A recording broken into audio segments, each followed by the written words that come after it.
Hi, I'm Carrie Hines, and I am the human behind Fertile Body Yoga. Fertile Body Yoga is a virtual yoga studio, and I support women just like you who are going through their fertility journeys, wherever you are on that journey. I've been teaching yoga for over 20 years, practicing for over 25. The last 8 years of my teachings have been almost solely on fertility as well as other times in the reproductive journey. My teachings are informed by my own personal experiences with infertility, pregnancy loss, and IVF treatment. So you are in very empathetic and informed hands. What I love so much about fertility yoga is that it's the one-stop shop of all the things we want to do for our fertility, but we don't necessarily have the time and money to run around and do all the things. So fertility yoga takes it all. It has it all. It has the physical, it has the mental, emotional, it has the energetic, and it has the spiritual, all wrapped up into one beautiful little package. And you just feel really good after a practice. And I want to show you how to do that. So why don't you follow me into the studio and we'll do my 4 favorite movements for fertility. All right, let's go. All right, we're here in the yoga studio where I do all the live stream classes as well as some of the recordings for you. One of the foundations of fertility yoga is cycle harmonizing, in that you're matching your yoga practice to your menstrual cycle or your IVF cycle and sort of the energies that you're moving through on those cycles. All right, so let's look at my favorite poses or movement sequences for each part of the menstrual cycle. This is not for an IVF cycle or frozen embryo transfer or stim cycle. So that's a totally other ball game, and you'll have to come and join me for yoga if you want to learn more about that so you can boost your chances of those cycles being successful. So phase 1 is the follicular phase, or our inner spring. And when we think about spring, it's really an active time. Things are waking up from winter, there's new growth, and there's just things bubbling up, right? We think about then matching those energies. So in the spring, post menstruation up until the ovulation period, we love, it's so good for your body to match all that estrogen by doing energetic practices, twisting and movement. It's all a great time for this. If you really, really need to go do a vinyasa class, this is the time to do it in your follicular phase, but stay out of the hot yoga rooms, please. Okay. All right, so we're down on the floor. If you have a yoga mat, great. But if not, that's also fine as well. And here are my favorite moves for the follicular phase. I'm going to come up onto my hands and knees, use some blocks if you have them. But if you don't, you can use some books or the side of a bed or anything that's close by. And then you'll bring your right foot forward and you're going to frame your foot with your blocks. So you have blocks on either side of the foot. This will add a little bit of pressure to the lower abdominals, which is what we want. And then we'll move into our lunge here. Just a nice gentle lunge. Come up onto your fingertips, lift your chest, inhale, bring your arms up. And then bring your hands together in front of your heart. And you're going to twist to the right as you bring your elbow down. Lift your right elbow, look over your shoulder to the right. And if getting down here is awkward or doesn't feel right, you can stay up high. You're still getting that nice twist here. Just getting a little extra when you come down. And then you'll unravel yourself, sweep the arms up, bring your hands down towards the blocks and shift your hips backwards as you begin to straighten your front leg. My back toes are tucked under for stability. And we'll flow through that a couple times, right? We're moving quickly. Arms up. Hands in front of the heart as you twist and go into the twisted lunge. Inhale to come up and exhale, straightening the leg and tipping back. Let's do that one more time. Inhale in through the lunge, arms up, hands in front of the heart. Exhale to twist. And you head into your twist. Stay here for one breath. Inhale. Exhale. Unravel yourself, sweep arms up, bring your hands down to the blocks again, and straighten the front knee. Stay here for one extra breath. In, exhale out. Then coming back up through center, bring your right knee next to your left and bring your left foot forward. We'll do the same thing on the other side. We'll lunge. Come up onto your fingertips, framing the foot with your blocks, and then sweeping the arms up. Hands come in front of your heart as you twist to the left. Press your hands together, look over your left shoulder, left elbow, and then unravel. Bring the arms up, hands come down as you straighten the front leg, back toes tuck under. And again, maybe the left leg straightens or maybe it doesn't. That's not what's important here.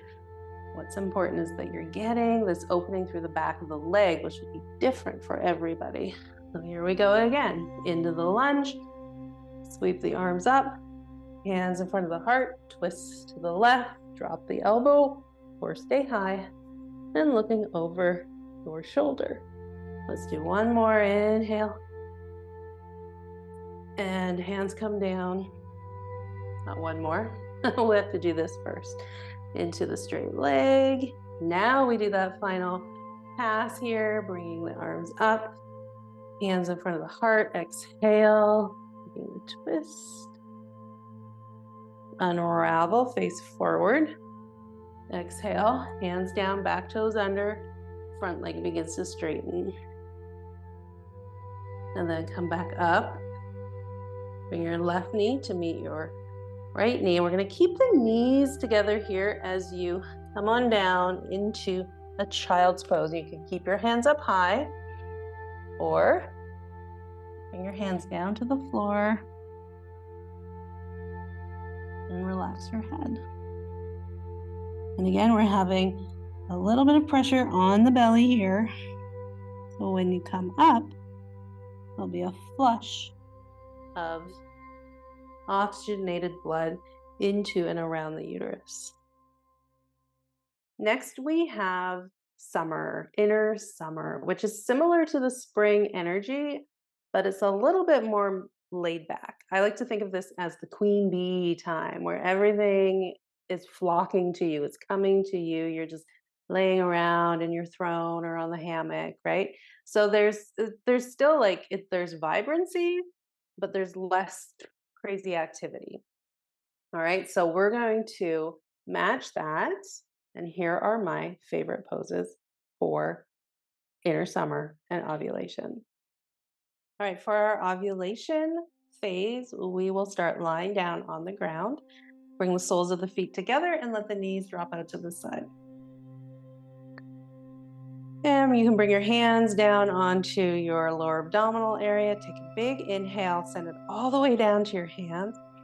And you feel some openness and some space, and then exhale. Let everything drop down. Bring your arms down to the side. You're going to lift your right knee only up towards the ceiling. Then stack your inner feet together as your right knee comes over the left. And your hip lifts up off the ground, your belly button and pushes forwards, off to the angle, off to the side, and you can look over your right shoulder. And then we'll lower the hips back down, and your right knee comes back out. So every time we're passing through, both knees open, and then we'll come to the other side. So stacking the knees, and then pressing forward through the hips. Lowering the pelvis back down, opening through the left knee only. We have that Baddha Konasana. And you'll take it from here, side to side. You can add the head, which will look the opposite direction. Then your knees are going. So I'm going to take a couple passes. So as you can see, there's still lots of pelvic movement. And we're not necessarily doing a lot of the squeeze and release, but we're getting some activity and blood flow through the pelvis. All right, let's end here. When your knees are going to the right for the last time, come back into just your regular Baddha Konasana. Bring your hands back down. Take a deep breath in. Send it all down into your hands and exhale. Bring your knees together. And then the soles of the feet on the floor. Your hands will come down next to your hips. Constructive rest. And stay here for about 5 cycles of breath. All right, we'll move into the luteal phase now, also known as the 2-week wait. And this is a time when things start to slow down naturally. And we're moving into the progesterone dominance. And progesterone is really a calming hormone for us. So we want to match that. And we also want to be aware that there could be a potential pregnancy, right? So we want to avoid twisting and close deep twisting down in the pelvic area. Upper body twisting is okay. And just no pressure or anything on the belly and down in the lower abdomen area.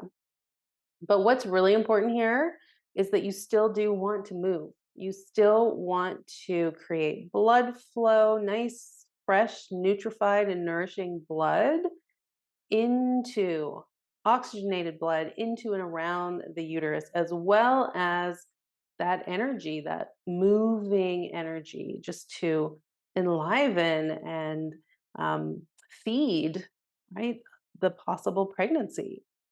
So, no sitting around, lying on the couch, just watching Netflix, but you want to make that movement mindful and purposeful. And I'll show you how to do it now. All right, for our luteal phase, we are going to start on our hands and knees, and you can tuck your toes under for stability. I put a blanket down just for my knees and my hands if you'd like to, but make sure your knees and your hands are on the same level. And we'll start with cat-cow. So you're going to let the sits bones go up towards the ceiling as the abdominals drop down towards the floor.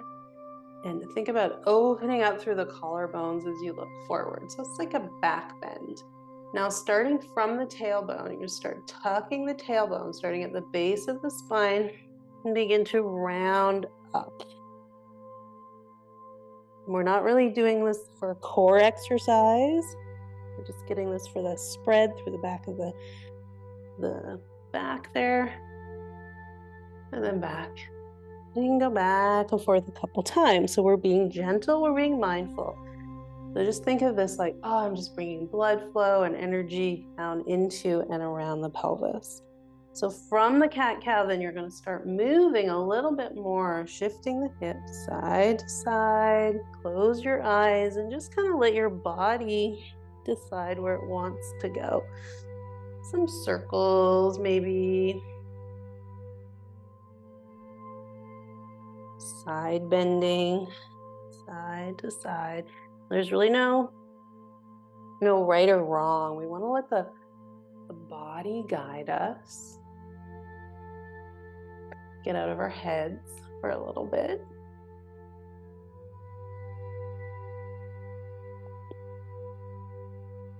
And then here we're going to open the knees really, really wide for our child's pose this time, because we don't want to put any pressure, right, on the belly because of a possible pregnancy. And then lower the head down towards the floor for a child's pose. And you can stay here for about 5 cycles of breath.